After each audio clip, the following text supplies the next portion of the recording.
नमस्कार, मैं रजनीश पचौरी आपका इस जीएस सरोवर के यूट्यूब चैनल पर स्वागत करता हूं। आशा करता हूं आप सभी स्वस्थ होंगे, मस्त होंगे, तंदुरुस्त होंगे। वीडियो बराबर देख रहे होंगे और नोट्स भी बना रहे होंगे, ये भी आपसे उम्मीद की जाती है। और रेगुलर प्रैक्टिस कर रहे होंगे। देखिए, कहावत कहते हैं इंग्लिश में, practice makes a man perfect, यानी अभ्यास करने से ही एक व्यक्ति विद्वान बनता है। हमने कोई भी विषय पढ़ लिया है और उसको काफ़ी लंबे समय के लिए हमने गैप दे दिया उस विषय में, तो लंबे समय बाद जब हम देखते हैं तो हम देखते हैं पाते हैं कि हम जो हमारा उसमें बैकग्राउंड था, जो हमने उसकी तैयारी की थी, जो सब्जेक्ट हमारा मजबूत था, यदि हमने उसमें लंबा गैप दिया हुआ है तो कुछ समय बाद हम उसमें कुछ न कुछ कमी पाते हैं अपने आप में। इसलिए हमें ये नहीं सोचना है कि हमारी तैयारी पूरी है तो अब हमें प्रैक्टिस नहीं करनी है। बेशक आपकी तैयारी पूरी है, लेकिन बराबर प्रैक्टिस करते रहना है, ठीक है ना। प्रैक्टिस ज़रूरी होती है, किसी भी सब्जेक्ट की हो। प्रैक्टिस के बगैर हर काम अधूरा रह जाता है और फिर बाद में पछतावा होता है। 1 और 1.5 या 2 नंबर से जब हम रह जाते हैं तो बड़ा कष्ट होता है ना। चलिए, तो इसमें आगे हम समय न वेस्ट करते हुए बात करेंगे। कल हमने बात की, आपने देखा था, हमारा संविधान का जो भाग 3 चल रहा है, जिसमें मौलिक अधिकारों का वर्णन किया जा रहा है। और आप देखते हैं, मैंने आपको ये वादा किया है कि इससे आपका कोई भी क्वेश्चन न छूटे, इसलिए मैं एक एक अनुच्छेद आपका क्लियर करके चल रहा हूँ। और देखेंगे कि आप अनुच्छेद ही नहीं, अलग से भी आपको अनुच्छेद के अलावा भी जनरल जो हमारा संविधान है, अनुच्छेद से अलग भी कुछ व्यवस्थाएं हैं, वो भी हम देखते चलेंगे धीरे धीरे एग्जाम इसी के साथ साथ। तो हम देखेंगे, कल हमने अनुच्छेद 20 और 21 का वर्णन किया और देखा हमने क्या क्या 21 और 22 का हमने कल वर्णन किया था। और 21 ने हमें क्या क्या अधिकार दिए थे आपने देखे, और 22 हमें गिरफ्तारी से और आपका उसे संरक्षण देता है, ये भी हमने देखा। और आपको पुलिस किस प्रकार से गिरफ्तार करती है, आपको हथकड़ी लगाती है तो आपको जानने का अधिकार है, गिरफ्तार करने आती है तो आपको पूछने का अधिकार है। साथ ही साथ आपने देखा यदि आपको पुलिस गिरफ्तार करती है तो अपनी इच्छा के अनुसार आपको अपना वकील करने का भी अधिकार है। अपनी इच्छा अनुसार आप कोई भी वकील अपने केस के लिए, जो भी आपका केस है आपके ऊपर जो चल रहा है, आप जो चलाना चाहते हैं, उसमें आप अपनी इच्छा अनुसार अपना वकील पसंद करके और उस केस के लिए आप उसे सिलेक्ट कर सकते हैं। तो ये हमने देखा। आज हम जो बात करने जा रहे हैं, आज है अनुच्छेद 23 और 24 का वर्णन हम करेंगे। और हम देखेंगे कि इसमें खासकर ये अनुच्छेद जो है 23-24, ये शोषण के विरुद्ध हमें अधिकार देता है। यदि किसी बच्चे का, किसी भी व्यक्ति का या किसी भी महिला का शोषण होता है तो उसके विरुद्ध हमें ये अधिकार देता है। और देखेंगे हमें ये शोषण के विरुद्ध क्या क्या अधिकार देता है अनुच्छेद 23 और 24। तो इसमें केवल शोषण के विरुद्ध अधिकार जो हैं वो हमें दिए गए हैं। तो अनुच्छेद 23 है और इसमें आप देख रहे होंगे लिखा है, मानव के दुर्व्यवहार एवं बलात्श्रम का निषेध है। यानी मानव, कोई भी व्यक्ति आपके साथ दुर्व्यवहार करता है, गलत व्यवहार करता है, तो आप उसके लिए फिर न्यायालय की शरण ले सकते हैं। आप उसके खिलाफ एक्शन पुलिस के द्वारा या किसी भी माध्यम से आप ले सकते हैं। और दूसरा है बलात्श्रम। बलात्श्रम का मतलब होता है उसकी बगैर इच्छा के कोई भी काम कराना। जैसे मैं ही एक व्यक्ति हूँ और मेरी इच्छा नहीं है किसी भी क्षेत्र में काम करने की, और वहाँ पर मुझसे एक व्यक्ति या एक रसूखदार व्यक्ति आप कह सकते हैं, जो किसी भी तरीके से आप मान लें उसे, और वो हमसे काम कराता है, हमारी इच्छा नहीं है लेकिन हमसे ज़बरदस्ती काम कराता है, तो इसके लिए हम किसी न किसी माध्यम से पुलिस या न्यायालय की शरण ले सकते हैं और अपने अधिकारों को सुरक्षित रख सकते हैं। तो ये है बलात्श्रम। तो इसके अनुच्छेद 23 है, मानव के दुर्व्यवहार एवं बलात्श्रम का निषेध ये करता है। दूसरा देखेंगे, इसमें 3 बातें बताई गई हैं अनुच्छेद 23 के क्लॉज 1 में। 3 बातें हैं क्या? एक तो बलात्श्रम है। मैंने आपको क्या बताया बलात्श्रम में? आपको बताया इच्छा के विरुद्ध कार्य कराना, इच्छा के विरुद्ध कार्य कराने का निषेध। यानी आपकी इच्छा नहीं है किसी भी काम को करने की, तो कोई भी व्यक्ति आपसे ज़बरदस्ती उस काम को करवाने के लिए मजबूर नहीं कर सकता। करेगा तो आप न्यायालय की शरण लेंगे। ये इसलिए इसे मौलिक अधिकार नाम दिया गया है। दूसरा है, आप इसमें पॉइंट देख रहे हैं, बेगारी। बेगारी का मतलब होता है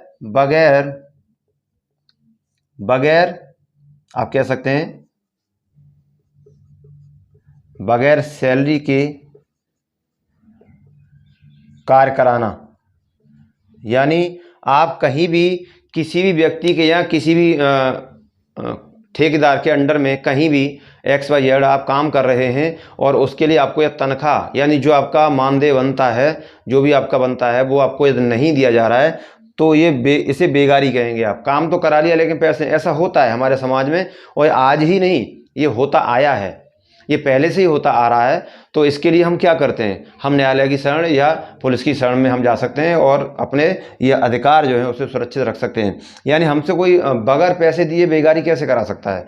आप 8 घंटे लगातार किसी काम करना, बस रोटी दे दी और कभी साल 2 साल में 1-2 जोड़ी कपड़े बनवा दिए, और बाकी आप लगातार काम कर रहे हैं उस व्यक्ति के लिए लेकिन आपको पैसा नहीं दिया जा रहा। तो ऐसा नहीं है, आपको यदि अधिकार की जानकारी नहीं है तो आप और ऐसा होता भी है, लोगों को जानकारी नहीं होती या गरीब लोग होते हैं वो एक्शन नहीं ले पाते, उन्हें अनुभव जानकारी नहीं होती और अपने इस अधिकार की, तो वो काम में लगे रहते हैं। तो इस प्रकार से आप इस काम को नहीं करा सकते, आप बेगारी किसी से नहीं करा सकते। तीसरा है मानव व्यापार। देखिए आपने देखा होगा ये होता है। मानव व्यापार का मतलब क्या है, आपने कभी कभी हमें खबरें सुनने को मिलती हैं कि वहाँ से उस बच्चे को उठा लिया, वहाँ से उस बच्चे को उठा लिया, है ना, और ले जाके कहीं दूसरी जगह बेच दिया, महिलाओं को बेच दिया, महिलाओं का व्यापार किया जाता है, लड़कियों का व्यापार किया जाता है, यहाँ से उठा के किसी दूसरे प्रांत में बेच दिया या इस देश से उठा के दूसरे देश में ले जाके बेच दिया। तो ये बच्चों के, महिलाओं के साथ, लड़कियों के साथ ये व्यवहार होता है। तो इसी को कहते हैं शोषण। शोषण के विरुद्ध अधिकार ये हमें देता है अनुच्छेद 23 और 24। तो यहाँ पर दूसरा है मानव व्यापार में क्या है, मानव व्यापार एक इंसान को भी बेचा जा सकता है। इंसान मतलब एक पुरुष बच्चे को भी बेचते हैं, महिलाओं लड़कियों को भी बेचा जाता है, तो वो बंधक बना लिया जाता है, उन्हें उसको बेच दिया जाता है। तो ये अधिकार देता है अनुच्छेद, और इसके लिए हम भी न्यायालय की शरण फिर लेंगे। और दूसरा इसमें क्या है, बेचने के बाद जबरदस्ती महिलाओं से या लड़कियों से वेश्यावृत्ति कराई जाती है। इसके लिए भी हमें अनुच्छेद अधिकार देता है कि आप उस व्यक्ति के खिलाफ कार्रवाई कानून के द्वारा करा सकते हैं और फिर उसको उसके प्रावधान के अनुसार उसे सजा होगी जो इस प्रकार के कार्य महिलाओं से, लड़कियों से या बच्चों से कराता है। तो मानव व्यापार, यानी मानव व्यापार का मतलब यही है कि इंसान को बेचना, महिलाओं को बेचना, बच्चों को या लड़कियों को बेचना, ये कानून के विरुद्ध है और इस प्रकार का कोई व्यक्ति इस कृत्य को नहीं कर सकता। तो इसलिए हमें एक अधिकार देता है और हमें इसकी जानकारी होनी चाहिए, जरूरी है। अनुच्छेद आप पहले से नोट करेंगे, ये पॉइंट 3 इसमें आते हैं, तीनों आप नोट करेंगे। अनुच्छेद 23 क्या कहता है, सरकार, आप लिखेंगे सरकार सार्वजनिक नियोजन के लिए कोई भी कार्य करने को दे सकती है। कैसे, समझें से, यानी सामाजिक कार्य को करने के लिए सरकार आपको, आप बेशक सरकारी आदमी नहीं है लेकिन आपको सरकार ये जिम्मेदारी दे सकती है। जैसे कभी जरूरत पड़ जाती है तो सेना में आपको सेना का काम करने को दे सकती है। मतलब सामाजिक कार्य हो या अपने प्रांत से संबंधित, सुरक्षा संबंधित किसी भी कार्य को जो लोक सेवा से संबंधित हों, यानी जन कल्याण से संबंधित हों, ये कार्य सरकार आपको दे सकती है और वो आपको करने पड़ेंगे। हमारा अपने देश के खातिर आप कर सकते हैं। यदि आप चाहें तो सरकार वैसे दे सकती है, आप चाहें तो मना भी कर सकते हैं, लेकिन ये हमारी एक ड्यूटी बनती है। एक्चुअली हम जब पढ़ेंगे फंडामेंटल ड्यूटी, तो ये हमारी ड्यूटी बनती है। हम अपने देश के लिए क्या नहीं, कुछ नहीं कर सकते। ऐसी जैसे मान लो हमारा एक प्रांत है, असम प्रांत है, या आप उन प्रांतों में देखते हैं उत्तराखंड में बाढ़ ज़्यादा आती है, बाढ़ आ जाती है, तो उस समय जब बाढ़ काफ़ी आ रही है और सेना भी लगी हुई है, वहाँ पर सेना तो लगी होती है। यदि आम व्यक्ति भी उस सेवा में सरकार या देना चाहे काम को, बोला थोड़ा हेल्प की जाए, तो वो जन कल्याण होगा, वो क्या होगा, लोक सेवा का कार्य होगा और उसमें हम अपने सरकार की मदद उस काम में कर सकते हैं, पुरुषों को बचाने के लिए इस प्रकार काम हमें दे दिया।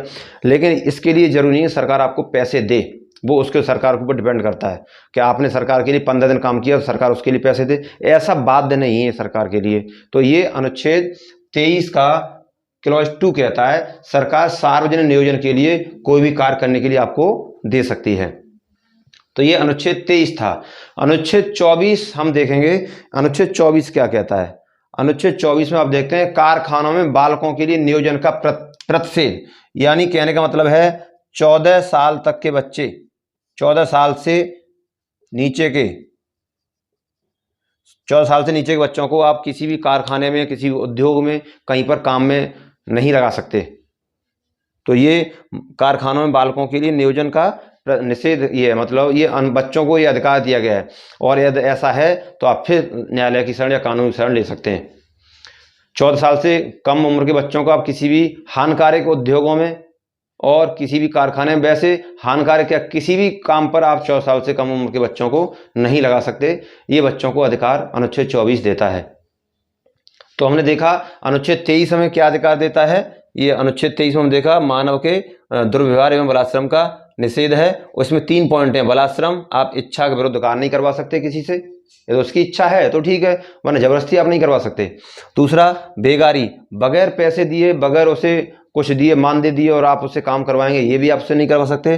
दूसरा, मानव व्यापार, मैंने यहाँ लिखा नहीं है, बस आप समझ सकते हैं। मानव व्यापार का मतलब महिलाओं का व्यापार आप नहीं कर सकते, लड़कियों का व्यापार आप नहीं कर सकते, बच्चों का व्यापार आप नहीं कर सकते, एक पुरुष का व्यापार नहीं कर सकते, मतलब आप इन्हें बेच नहीं सकते और इनसे वेश्यावृत्ति भी नहीं करा सकते।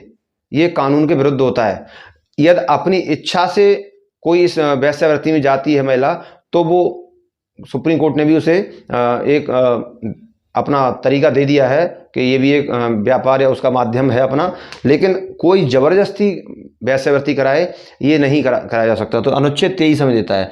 23 का 2 कहता है सरकार सार्वजनिक नियोजन के लिए कोई भी कार्य करने के लिए हमें दे सकती है और हमें वो करने भी चाहिए अपने देश के खातिर। 24 हमें देता है 14 साल तक के बच्चों को किसी भी कारखाने में हानिकारक प्रयोजनों में कहीं पर भी हम काम पर नहीं लगा सकते।